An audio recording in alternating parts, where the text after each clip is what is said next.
What's going on, everyone? It's your boy Dungeon coming at you with another Builder's Guide video, and in this one we're going to be talking about weapons. Alright, and let's go ahead and start you guys off with a basic introduction to, what type of weapon that you pick regarding your build, what kind of things should you consider, and which of these things are most important. And I just want you to know that picking a weapon usually is one of the largest indicators of your build in particular. In fact, some people, when they create a build, they create the build specifically to revolve around the weapon, and it kind of depends on what type of, in general, what type of build that you're using. Because, if you're using like a caster build, then you might not revolve your entire build around a weapon. But if you're like a melee build, then it's very possible, maybe even probable, that your entire build is focused around this one particular weapon that you want to use. So like I was saying, picking a weapon, there's a lot of different things to consider, kind of like, how soon do you get it in your playthrough, what type of upgrade materials does it have, how much damage, what kind of damage, all these different things. Alright, so I'll try to put some chapters into this video so you guys can skip around to, the information that you particularly want to know about with regard to, choosing an appropriate weapon for your build. Alright, so let's get right into it, okay? Alright, so the first thing that we're going to talk about is weapon classes. And in this game there are a variety of weapon classes ranging from, daggers, swords, hammers, spears, scythes, whips, bows, fist weapons. I mean, you name it, there's a bunch of stuff in here, okay? And we could go through and name each, one. And you can see here on my screen I've got a list of weapons that I've accumulated, and usually you'll accumulate doubles of different ones, so you've got a variety of categories of axes, club type weapons, and spears, and so on and so forth, right? And we can go on and on and on and talk about that thing. But something that's really important to consider with picking your class of weapons, something that we're really not going to talk about with regard to any of the other statistics and numbers and stuff, really has to do with moveset. So different classes have, in general, different weapon movesets. So like here you have, I'm wielding a club, a great club, so it's got like this downward smash that'll actually pancake enemies, like if they're, as long as they're not really big or awkward looking. Like if it's just like a regular humanoid looking enemy, then when you do this attack, it'll actually pancake them. You've got like sweeping attacks that are really good for crowd control. You've got like, thrusting attacks, so having a variety of moveset on a weapon can be really, really, really good. And most of these different categories actually have like their own style of movesets. Now each weapon will have a unique variety of movesets, but in general the weapon classes have their own different movesets and their own different usually general statistics, and they're classified because they are so similar. That's why they're classified as being similar. So that's probably the first thing to consider is the weapon class. And typically it's a good idea to rank up weapons within different weapon classes so you can have a variety of options. You know what I'm saying? So let's go ahead and get to the next category. So your weapon of choice is going to have a set of requirements, and those requirements in some cases, probably in most cases, will determine, have at least a huge effect on determining, at least in part, your build. In some cases, probably your entire build, actually.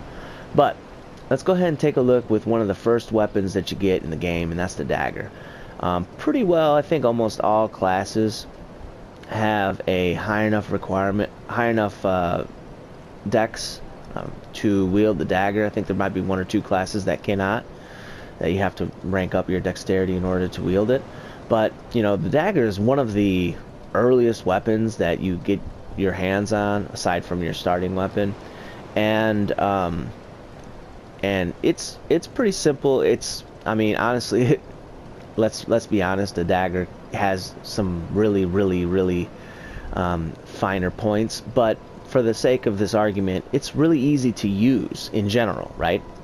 And there are other ones, like here's the broken straight sword, and it requires a 2 in strength and a 3 in dex. I'm pretty sure that every class can use this right out from the gate, you know what I mean?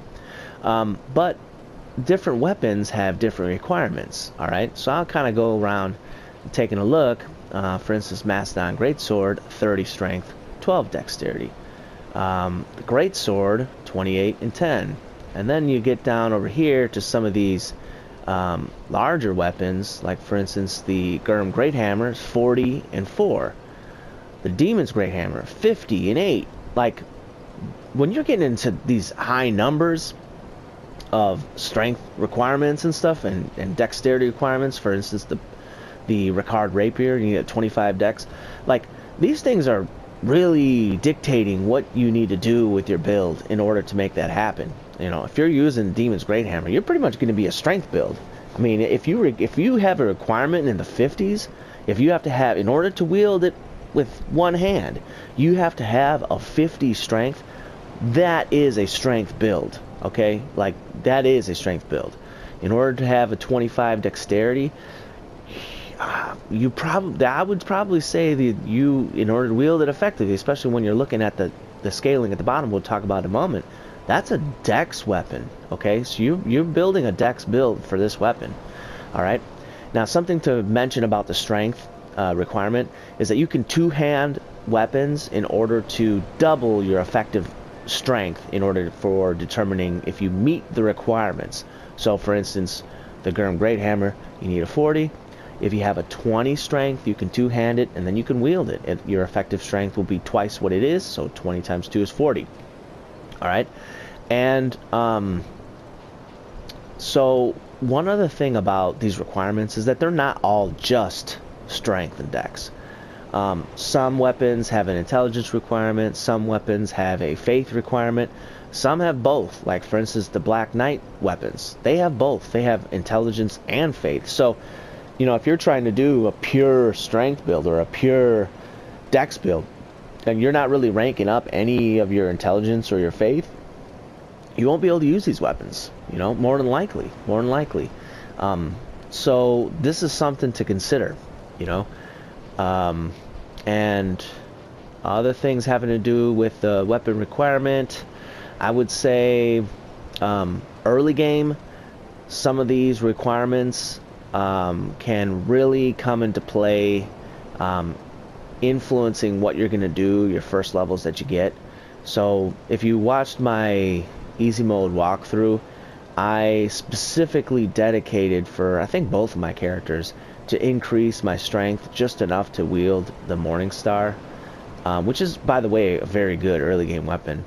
And I think I needed a 8 strength in order to be able to wield this. So, I mean, that's, you know, if you're, depending on what class you are, that might not be a lot to devote into, you know, one of the stats that you may not need very early on. But, I mean, sometimes it does make a difference. I know a very popular early game weapon is the Fire Longsword, and it requires a 10 in strength and a 9 in dex. And yeah, you can use a 5 strength, but more than likely for a longsword, you're wielding it and you probably want to only use it one hand. So your early game gonna probably want to devote some points into strength and dex, and that's probably true for most characters, regardless of what class you picked from the get-go. You're probably going to want to have a number of weapons open to use early game, and you know, you do so at a cost of what else you could potentially be putting attributes points into, you know. So keep all this stuff in mind, especially early game. Keep it in mind, you know, what are you thinking to do, you know, you could potentially get the Demon's Great Hammer right out of the gate. If you pick the Petrified Something as a gift and you use it at the nest, the Dinah and Tillo, then you can get this, and then you can pump, you know, 25 into, or how much ever you need to get to 25 strength, and then wield it like early game, you know. And this weapon is actually pretty darn powerful, like especially early game, you know. You'd have to two-hand it, but I mean, you've got a nice sweeping attack and a smashing attack, and it does like tons and tons of damage, okay? So let's go ahead, speaking of that, let's go ahead and start talking about weapon damages. Alright, so there are several different types of damages. There's physical, elemental, status damage effects, and stuff like that. But for the purpose of this, first thing we're going to talk about is the physical damage types. And there are three. You've got strike damage, you've got thrust damage, and you have slashing damage. Alright? Slashing is your pretty much most basic type of damage, and it's basically your wide sweeps, sweeping attacks. Sometimes they're vertical, sometimes they're horizontal. Obviously, you know, vertical attacks are good for tight corridors, and horizontal attacks are good for, you know, if you have groups of enemies and you need a little bit of crowd control action going on. Okay, in general, slashing is pretty basic, and it's almost non-typed. I mean, I'm sure there's some enemies that have particular resistances and vulnerabilities to strike. I don't know of any, but in general, it's your most basic physical type of damage. The other type of damage that I want to talk about is actually the two others. One of is thrust, and thrust damage is really cool because you can get a very good, usually a very good reach, because most thrust attacks come with a step forward, like a fencing type of move, and you can really get some good reach on these attacks. In PvP, highly favorable. In PvE, there are actually a number of creatures that are vulnerable to thrust. The other thing about thrust that's super important that I mentioned is that there is a particular ring in the game. It's called the Old Leo ring. You get it from the Dragon Slayer, or the Old Dragon Slayer, which is basically, let's be honest, that's, you know, Smo from, or I'm sorry, Orenstein from Dark Souls. And the cool thing about the Old Leo ring is that it'll strengthen your counterattacks for thrust weapons. So, you know, if you're using a thrust weapon and somebody is attacking and you attack them before, or if they're attacking and you attack them right after they attack, you know, you'll get that bonus. You know what I'm saying? Typically, if you're turtling with a shield, you can actually, you know, do your attack. And some of these weapons, you can actually be turtling from a shield and then still be able to attack while having your shield up. So you're like really safe. The thing I will say is that usually this type of attack doesn't do as much damage, but you know, if you're getting that counterattack damage and you've got the Old Leo ring, like, you can really turtle it up. You know what I'm saying? Do keep in mind that your stamina will go down when you block attacks coming into you. Plus, you know, when you're using an attack, it uses stamina too. So just keep in mind, watch your stamina meter when you're doing this type of strategy. So thrusting attacks can be super duper good. The downside to thrusting attacks is that, you know, I mean, not really any crowd control here. You know what I'm saying? I will say that there is a weapon. I'll go ahead and show you guys. I'll have to buy it, but you can buy it from this guy.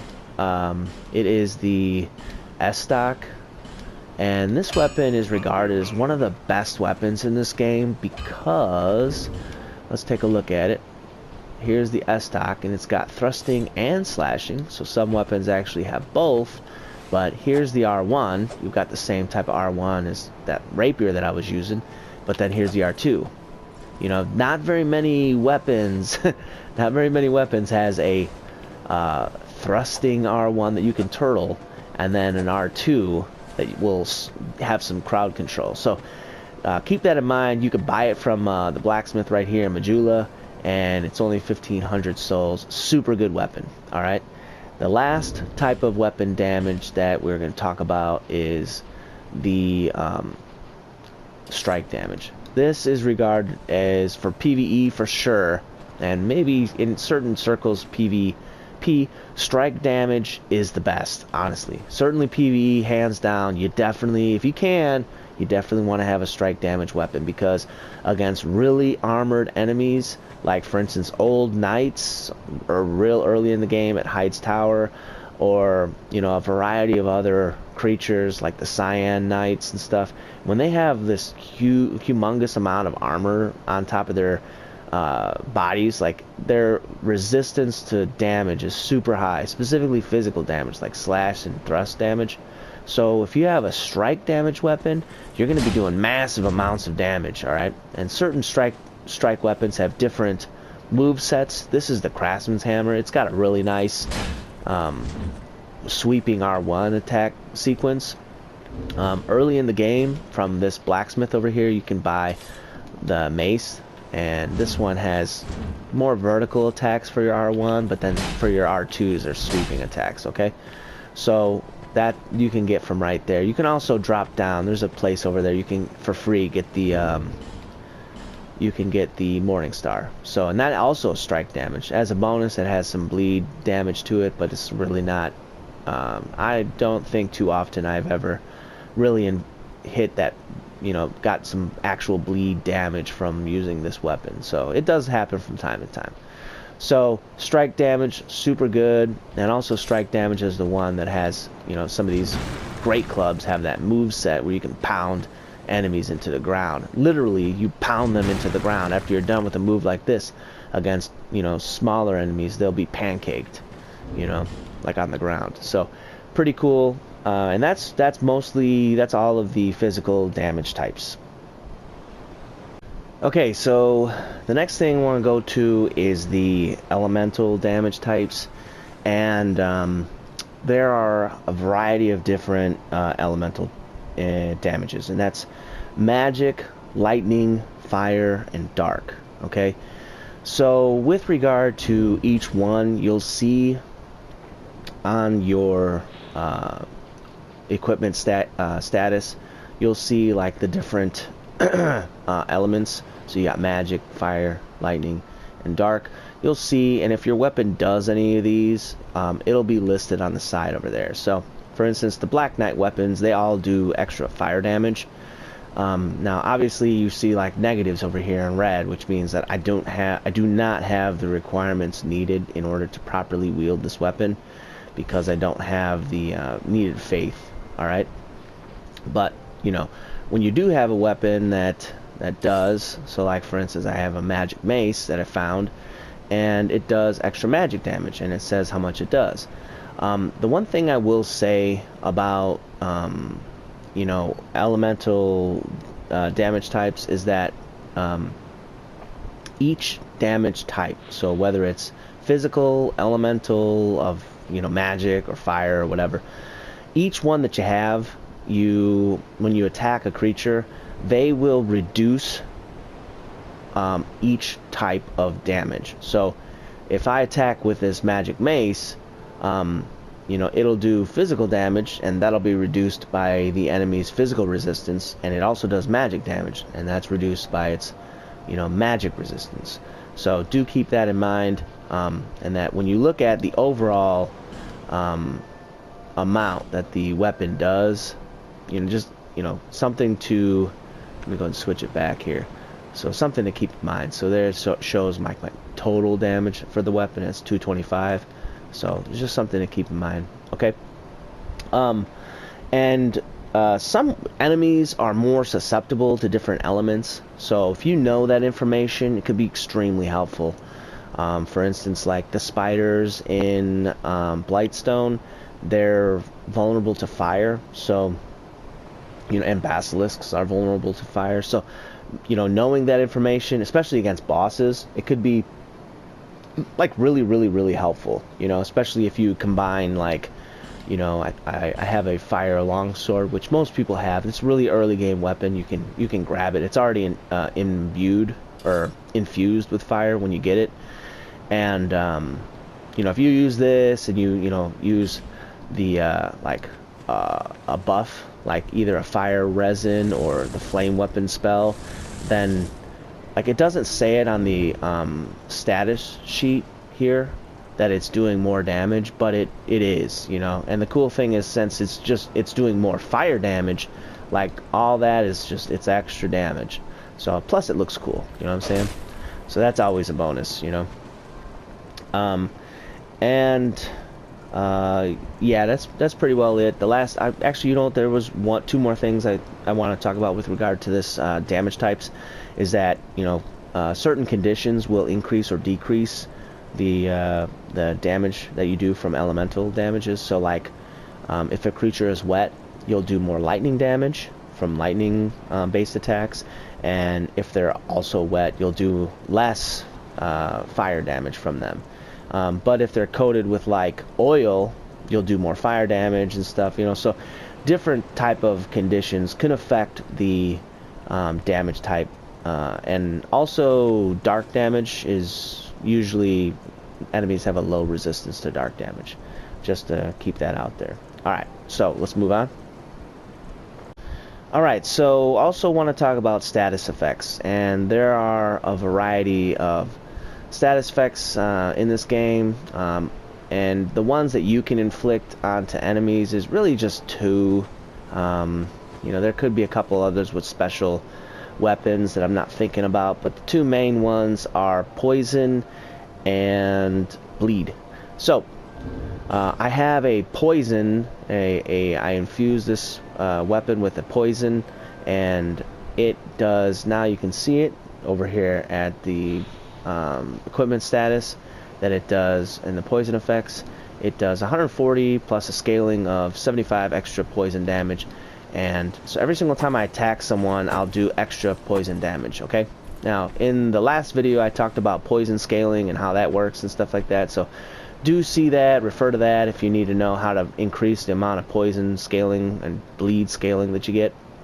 But in general, they work off of dexterity. And the cool thing about these status effects is, whether it's you're in PvP and you're, you know, messing with your enemies and you're, you know, poisoning them and they're freaking out because they're poisoned, and then you know, switch up to a bleed weapon and then you're hitting them with a bleed weapon, which I have right here. So, you know, you say you poison them, and then you're like, all right, now I'm gonna start attacking them with a bleed weapon, and they see their bleed meter going up, then start freaking out.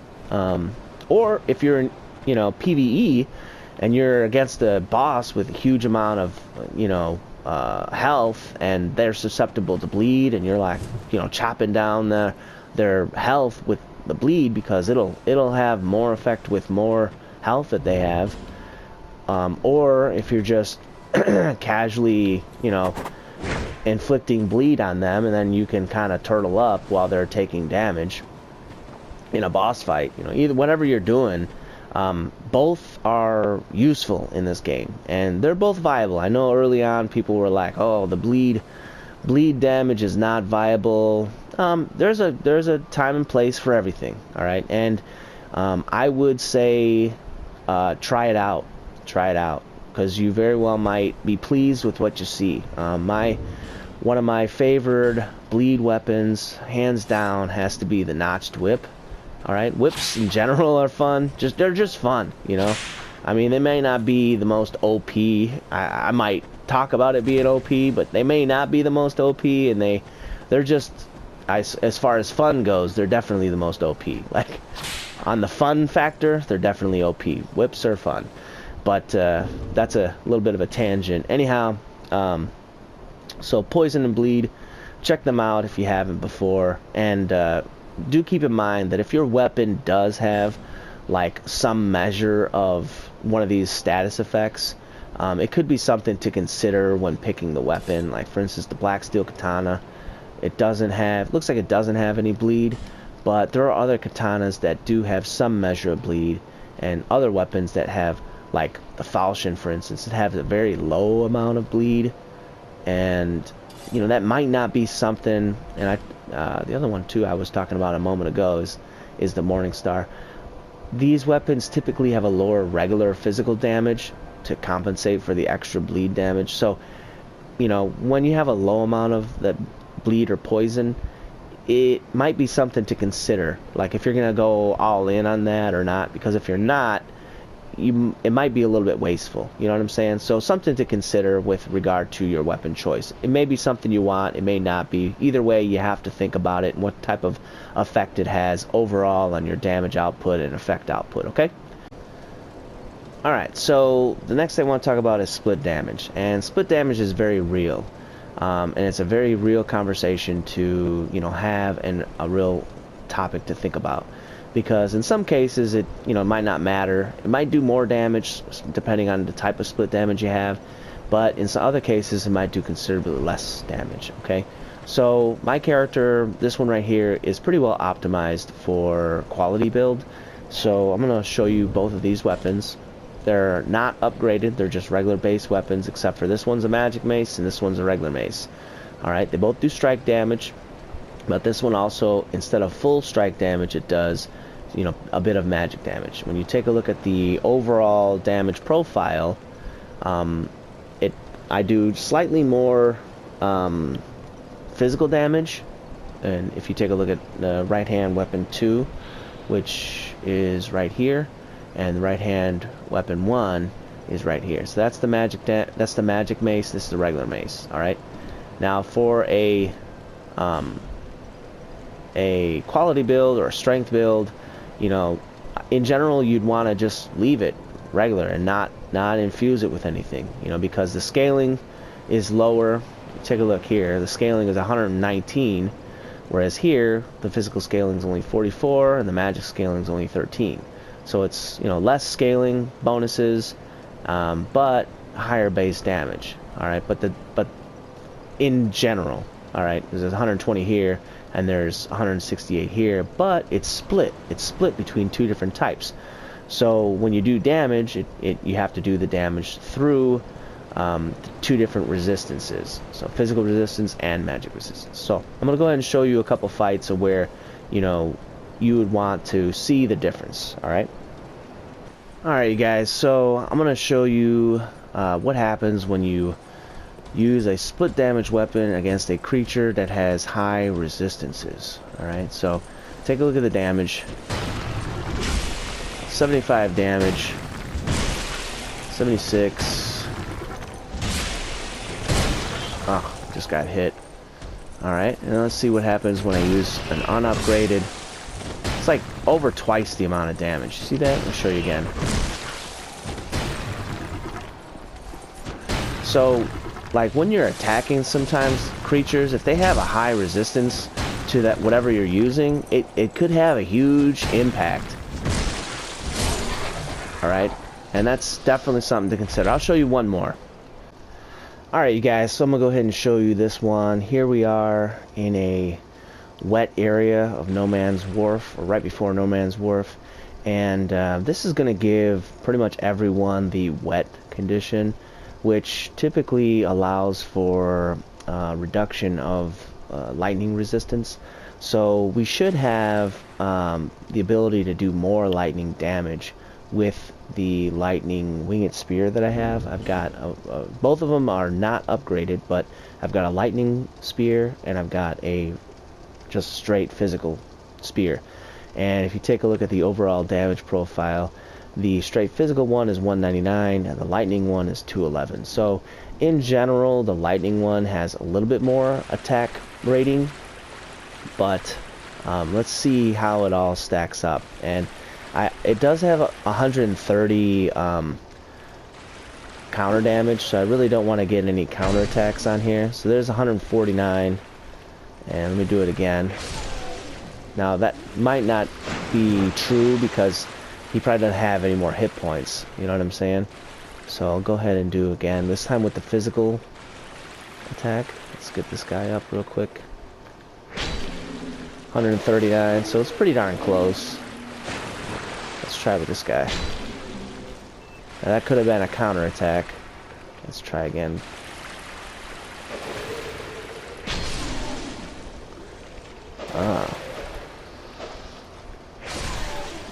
So they're doing pretty close to the same amount of damage. I would imagine that they would have done, the lightning would have done more than the physical, but it looks like they're doing pretty darn close to the same, even though they're wet. You know what I'm saying?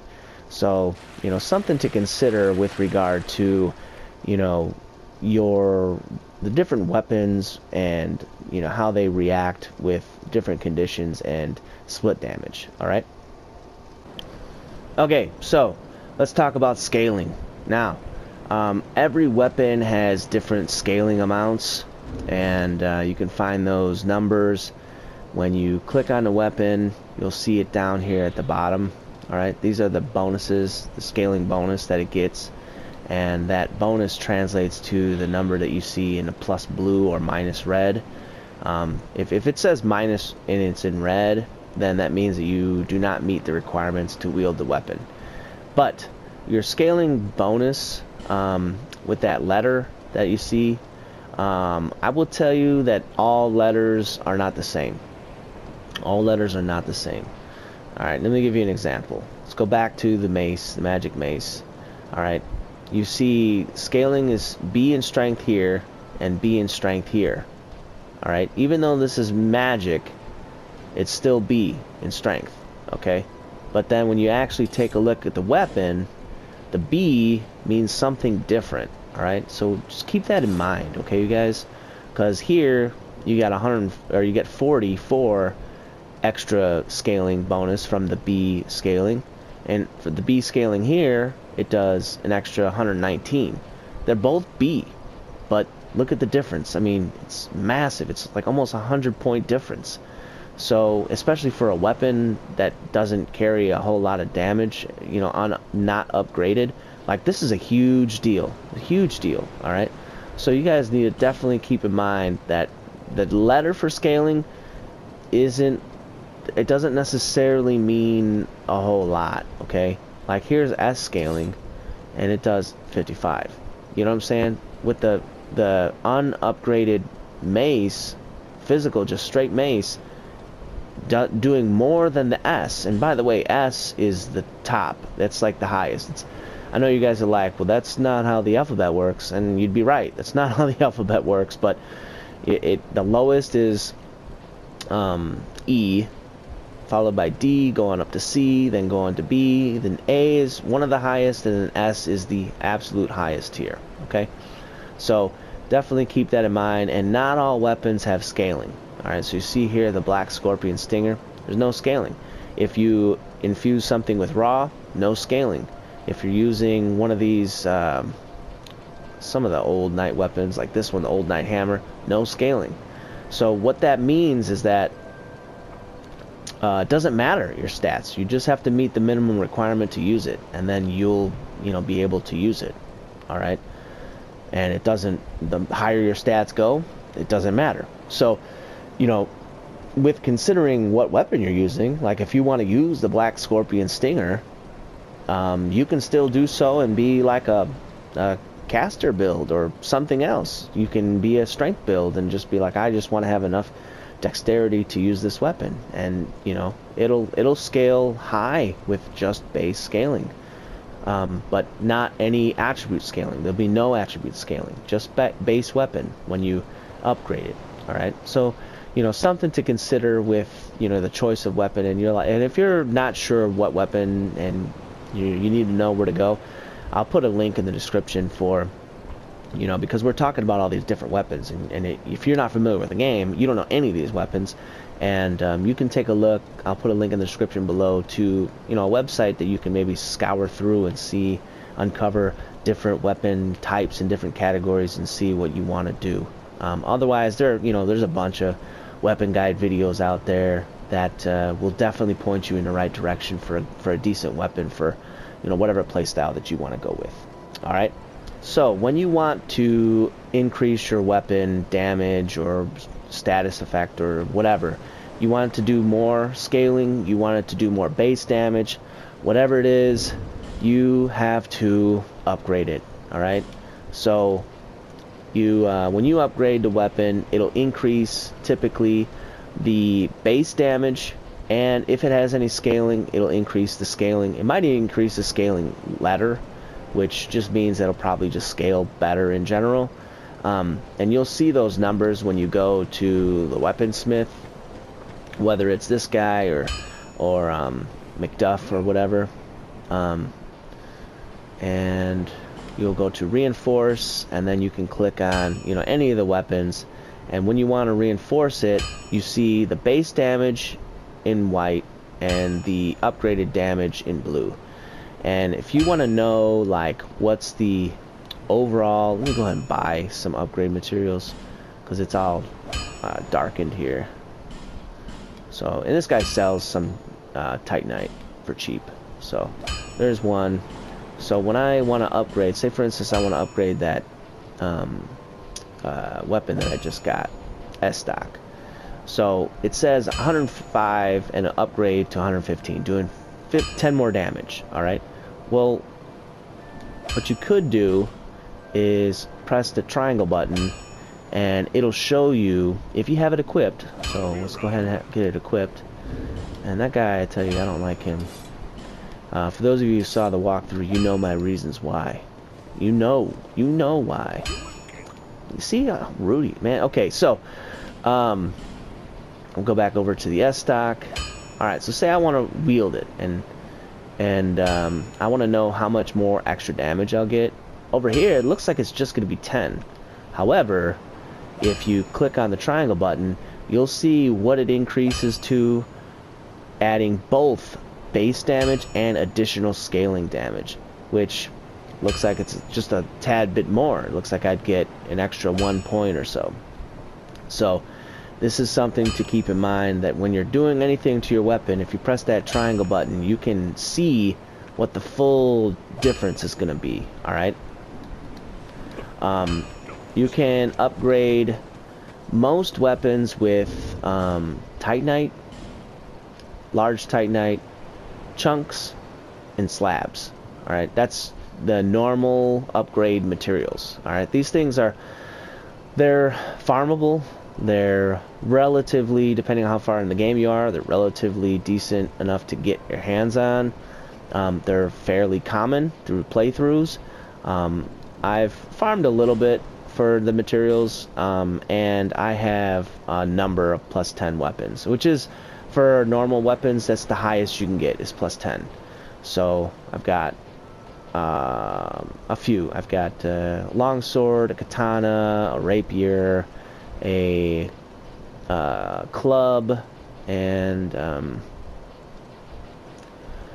sickle, a whip, and I could get my Kestis up to, one of my Kestis up to plus 10 as well. I have another slab.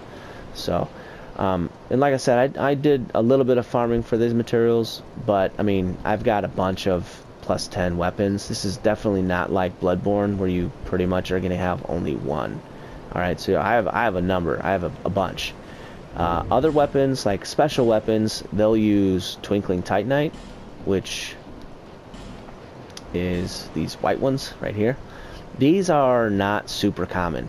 When you get to the Shrine of Amanya, that's probably the first place you'll be able to start to farm them. Otherwise, you'll get them from pursuers and just general, places around the map and chests and stuff like that.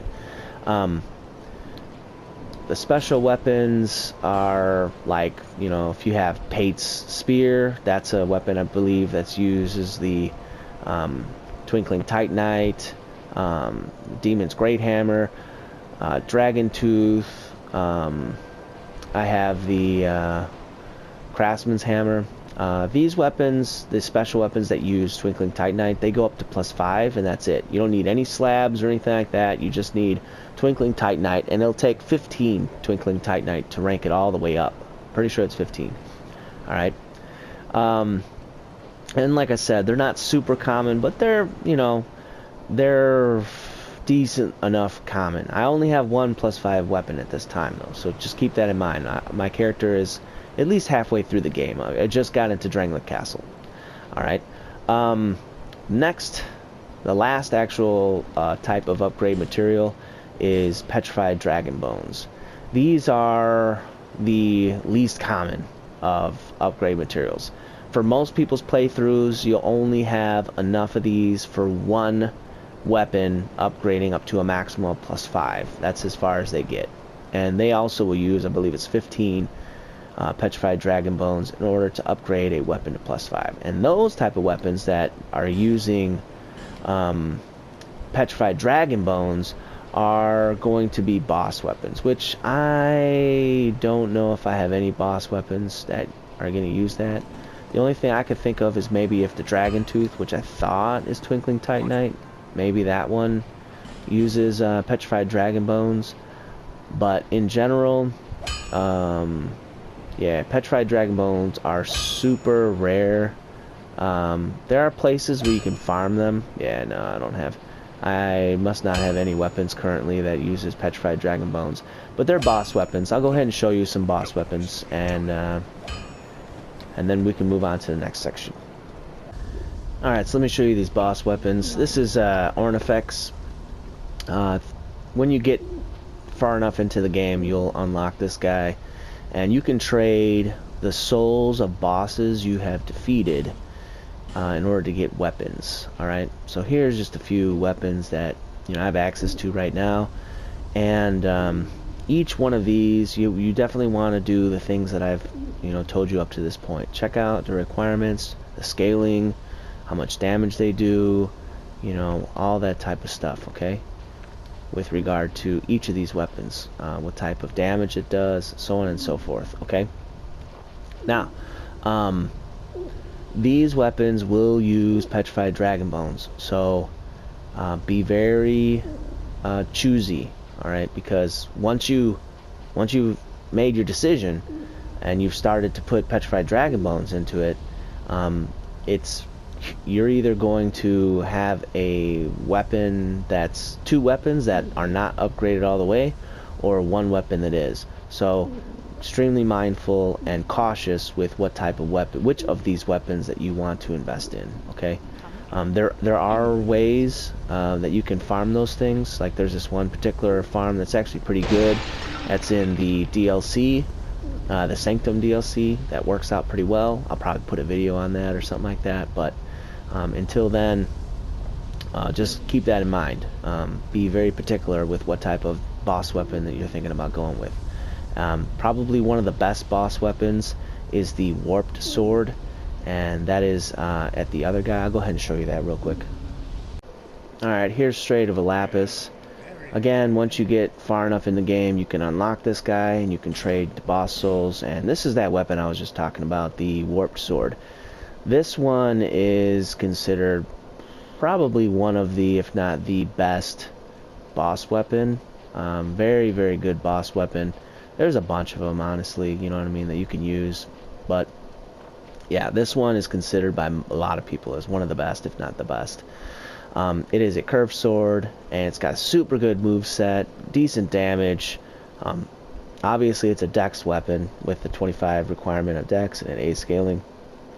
And you can get it, honestly, depending on what you're doing. If you know what you're doing and what it is that you're doing, you can get this sword very early on, and it can carry you through the entire game. The only downside to this is, like, here I am with a bunch of +10 weapons, and I'd still only have enough petrified dragon bones to get a warped sword up to +4. So that's like a little bit of give and take. I mean, you'll definitely be using it though, like through your playthrough. Certainly as soon as you get it, you'll be able to use it, and it'll serve you well. And if you're lucky enough and you use those smooth and silkies, you might be able to even get some petrified dragon bones along the way. So, and you can farm those things early on. I think you can get smooth and silkies from those big guys with hammers in the Harvest Valley, along with there's other creatures that drop smooth and silkies. So I don't know if I'd necessarily go that route, but you could do it. Otherwise, you have to wait later in the game to get more petrified dragon bones. So that's pretty much everything for upgrading. Okay, so now we're going to talk about infusing. Just talked about upgrading, Now we're going to talk about infusing. Some weapons you'll find, like this longsword, I found it and it was already infused. The magic mace that I was using earlier, that was already infused. And other weapons you'll have to infuse using, for instance, this guy, which is Steady Hand McDuff. Something very cool that you would want to know about Steady Hand McDuff is that if you spend, I think it's like 50,000 souls buying things, reinforcing things, infusing things, and 12,000 of just infusions, then he'll give you a Titanite slab. He'll just give it to you. All you have to do is talk to him, and then he'll give it to you, okay? So, and you'll get an achievement out of it. But, otherwise, infusing. The way that this works is you select a weapon that you want to infuse, and then, you know, so say for instance, I would like to infuse a whip. Alright, maybe the bloodied whip. Usually a pretty good weapon to infuse. And then you can have selection based on, obviously, the different types of infusions there are, which are magic, fire, lightning, dark, poison, bleed, raw, enchanting, it's magic, mundane, and then just reverting it back to normal, which is the pale stone, which is I can't do because it's not infused yet. Alright, so faint stone does magic, and I'm sorry, the magic is infused with faint stones. The fire is infused with fire drake stones, lightning with bolt stones, and so on and so forth. Alright, the ones that you probably are confused about, because we've already talked about all 6 of these different type of infusions.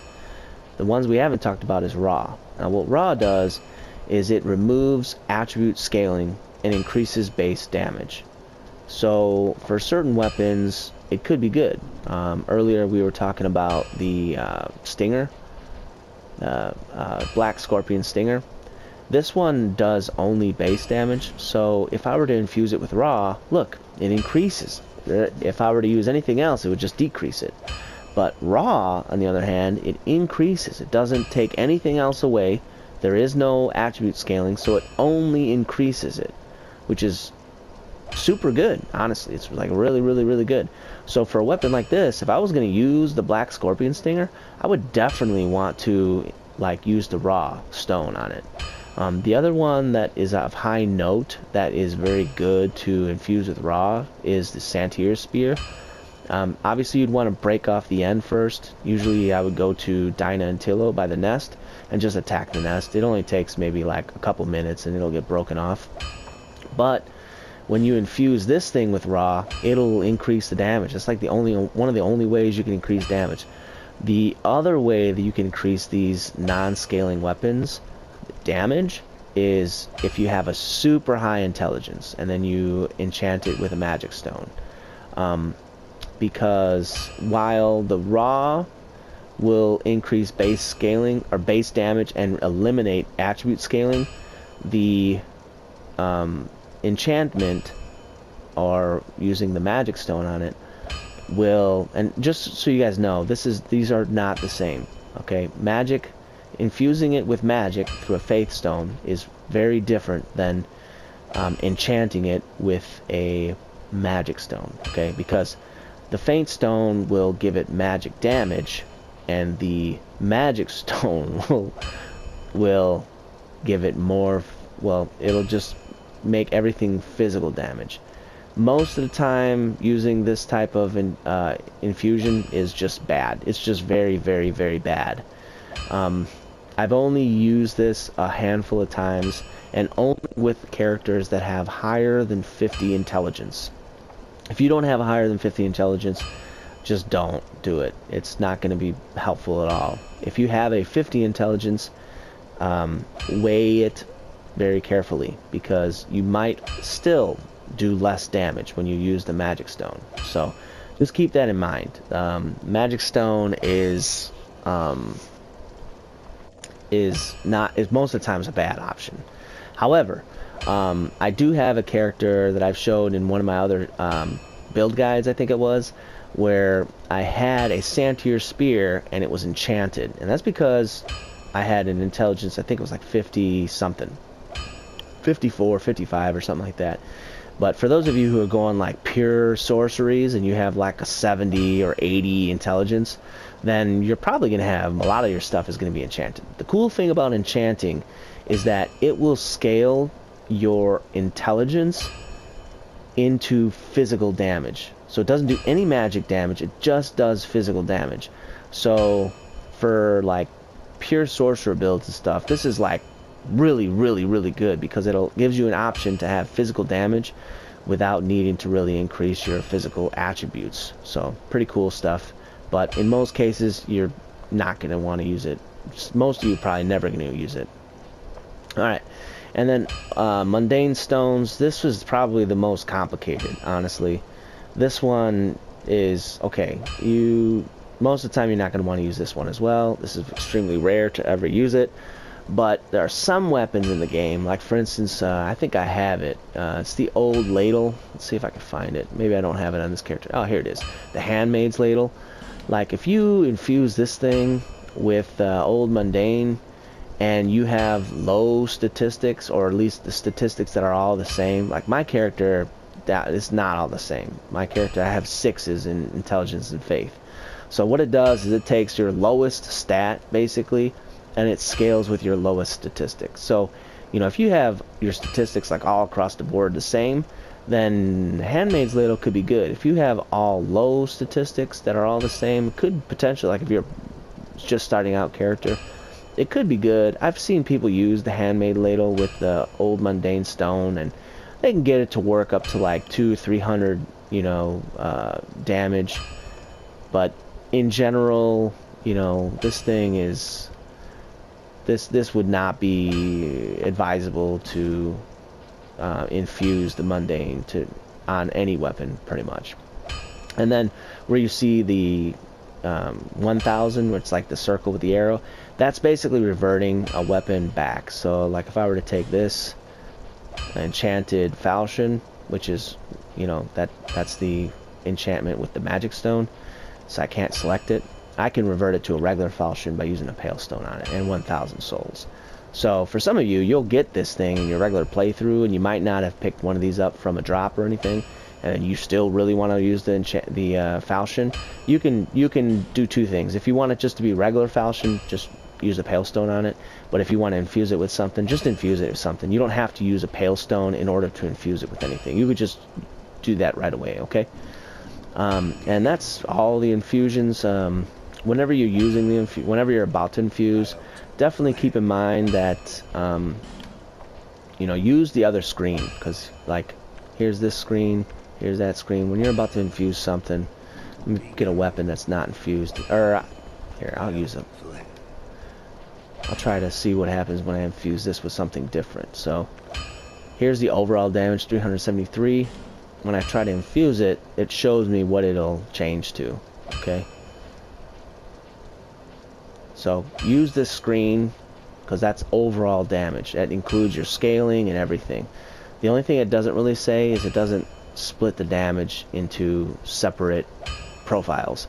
So it doesn't tell you how much lightning damage versus physical damage, how much dark damage versus physical damage. It doesn't tell you that stuff, okay?